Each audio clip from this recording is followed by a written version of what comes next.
मना नहीं किया क्योंकि आपको लग रहा है एक लंबा लॉकडाउन लगा था, फटीग सेट इन हो गया है? क्योंकि अभी जो परिस्थिति आपको नहीं लगता है वो आइडियल है मिनी लॉकडाउन के लिए, कम से कम मार्केट्स, मॉल्स, या आपको लगता है कि नहीं अभी लॉकडाउन की जरूरत नहीं? देखिए, लॉकडाउन जिस समय करने का समय था, शायद उतना बड़ा बोल्ड डिसीजन प्रधानमंत्री जी ने लिया था। उसके पहले एक आइडियल इनोवेटिव एक्सपेरिमेंट किया जो दुनिया का सबसे, मैं समझता हूँ, खूबसूरत और बेहतरीन इनोवेटिव एक्सपेरिमेंट था, जनता कर्फ्यू, जिसमें 100% भारतवासियों ने पार्टिसिपेट किया। 5 बजे सारे कोरोना वॉरियर्स को सलाम किया और उसके कारण इतनी 5 स्टडीज़ में ये पता लगा कि बहुत बड़ी संख्या में लाखों केसेस होने से बच गए और जो है इसी प्रकार से बहुत बड़ी संख्या में मौतें होने से बच गई। आज की परिस्थिति में देखिए, लॉकडाउन जो है ये अंतिम हथियार है। इससे पहले के जितने भी स्टेप्स हैं वो सारे के सारे गहराई, गंभीरता से, रिलीजियसली उनको मेटिकुलसली फॉलो करके इम्प्लीमेंट करना, इम्प्लीमेंटेशन की मॉनिटरिंग करना, ये आवश्यक है। पहले हम डायग्नोसिस करके, जो हमने केंद्र सरकार ने मीटिंग करके, या आज भी हम जो स्टेट्स के साथ जो, देखिए मैंने पिछले 2-3 हफ्तों में 23 स्टेट्स के साथ मैंने डिटेल्ड वीडियो कॉन्फ्रेंसिंग की और हर एक को हमने डिस्ट्रिक्ट लेवल तक भी एनालिसिस करके बताया कि आपके फलाने डिस्ट्रिक्ट में हमारी ये ऑब्जर्वेशन है, ये और होना चाहिए। और इवन डिस्ट्रिक्ट मजिस्ट्रेट्स के साथ भी जो है मैंने देश के जहाँ प्रॉब्लम्स ज्यादा है वहाँ पर उनके साथ भी डायरेक्ट बातचीत की है। तो हम तो डायग्नोसिस करके भी दे रहे हैं और डायग्नोसिस का ट्रीटमेंट तो अब तो ज्यादातर देश को पूरी तरह से पता लग गया है। ऑफिसर्स को भी पता लग गया है, हेल्थ मिनिस्ट्री को भी पता लग गया है, दूसरी डिपार्टमेंट्स को भी पता लग गया। और जनता के लिए तो एक ही बात है ना, कोविड अप्रोप्रिएट बिहेवियर।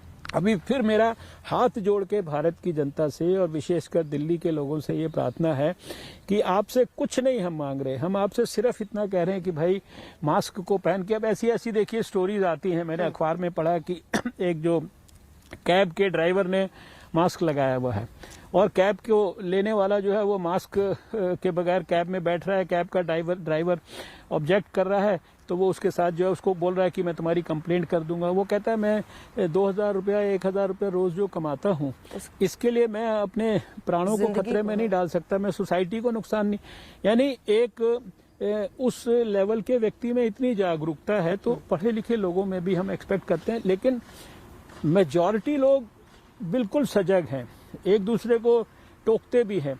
एक बहुत छोटा सा वर्ग है जो इसको पता नहीं क्यों इतना कैजुअली ले रहा है। उसका रीज़न शायद ये भी है कि इतने समय में लोगों ने देख लिया कि भाई अपने आसपास लोगों ने मौतें भी देखी हैं, लेकिन उससे ज़्यादा लोगों ने लोगों को ठीक होकर और घर में वापस आते हुए देखा है। देखिए 90 लाख में 85 लाख लोग आखिर घर में वापस आ गए और ये जो अभी एक्टिव केसेस हैं इसमें से majority on road to recovery है। आज तो 1.46% हमारा फर्टिलिटी रेट है। लेकिन मैं ऐसा मानता हूँ कि देखिए एक भी मौत होती है तो वो दुर्भाग्यपूर्ण है, कष्टदायक है, बहुत तकलीफ देने वाली होती है उस घर के लिए। तो वो 100% फर्टिलिटी रेट है ना, तो हमें एक एक मौत को अवॉइड करना है।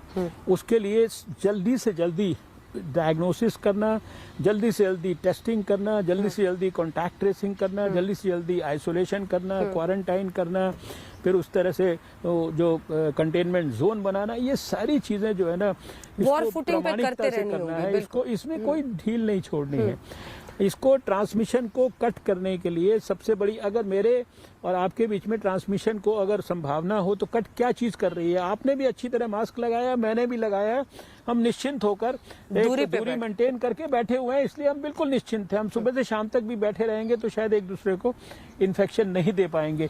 ये की है, इसकी बात को लोगों को बार बार, मैं आपके भी पहले मैंने जब आपको इंटरव्यूज दिए मैंने आपको बार बार ये कहा कि मीडिया भी बार बार देखिए कितने सारे हमारे कोरोना वॉरियर्स जो है बेचारे इसमें शहीद हो गए, डॉक्टर्स, नर्सेज। आपके मैंने तो जर्नलिस्ट को भी कहा कोरोना वॉरियर्स हैं। और हमारे अभी पिछले दिनों दिल्ली के अंदर जो है मैंने खबरें पढ़ी कि 3 हमारे दिल्ली के अंदर प्रमुख जो है हमारे जर्नलिस्ट की मौत हो गई। इतना कष्टदायक है ये सारी चीज़ें जो है। अब इतनी बड़ी संख्या में जो फ्रंटलाइन वर्कर हैं या कोरोना वॉरियर्स हैं, डॉक्टर हैं, नर्सेज हैं, ये सारे लोग फील्ड में जाकर हमारे प्राणों की रक्षा के लिए काम कर रहे हैं। उनमें से बहुत सारे लोगों की प्राण भी चले गए। अब उनके सेक्रीफाइस को ख्याल रख के ही कम से कम हम जो है कोविड एप्रोप्रिएट बिहेवियर, कोविड अनुकूल बिहेवियर, इसको अगर हम करेंगे तो मुझे लगता है कि अब देखिए प्रधानमंत्री जी ने 10 मिनट का राष्ट्र के नाम संदेश दिया। नॉर्मली जब संदेश आता है लोग सोचते हैं पता नहीं क्या चीज़ होगी, लेकिन इस बात का कितना महत्व है और ये बात बार बार लोगों के मन पे दिमाग पर छानी चाहिए, इसलिए उन्होंने 10 मिनट, आखिरी उनका राष्ट्र के नाम संदेश बहुत छोटा सा था और यही बात थी जो उन्होंने, मैं कह रहा हूँ, उन्होंने जन आंदोलन बनाने के लिए सारे देश में जो है कितना बड़ा प्रयास किया।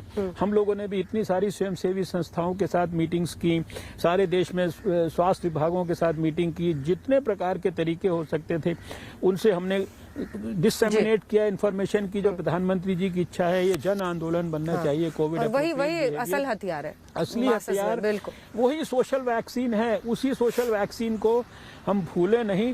ये हमारे लिए खाली आज के युग में खाली कोविड नहीं, अभी तो पॉल्यूशन से भी आप बच जाओगे अगर आपने लगाया है, और भी दूसरी कम्युनिकेबल डिजीजेज हैं, इनके अंदर भी हमको लाभ हो जाएगा। बहुत सारे अभी हमारे दूसरे कई सारे कंट्रोल प्रोग्राम्स हैं, टीबी है, दूसरी चीजें, उसमें ये जो कोविड एप्रोप्रिएट बिहेवियर है एक प्रकार से ये हमें वरदान की तरह मिला है। ये शायद हमारा जो न्यू नॉर्मल डेवलप हो रहा है सोसाइटी में बिहेवियर का, इसके बहुत सारे प्रमुख अंश अगर सोसाइटी ने नॉर्मल की तरह भविष्य में एक्सेप्ट कर लिए तो हमारी जिंदगी के जो पहलू हैं बहुत सारे, उनमें बहुत सारा सुधार हो जाएगा। जी, अब जिस हिस्से पर मैं आ रही हूँ इस इंटरव्यू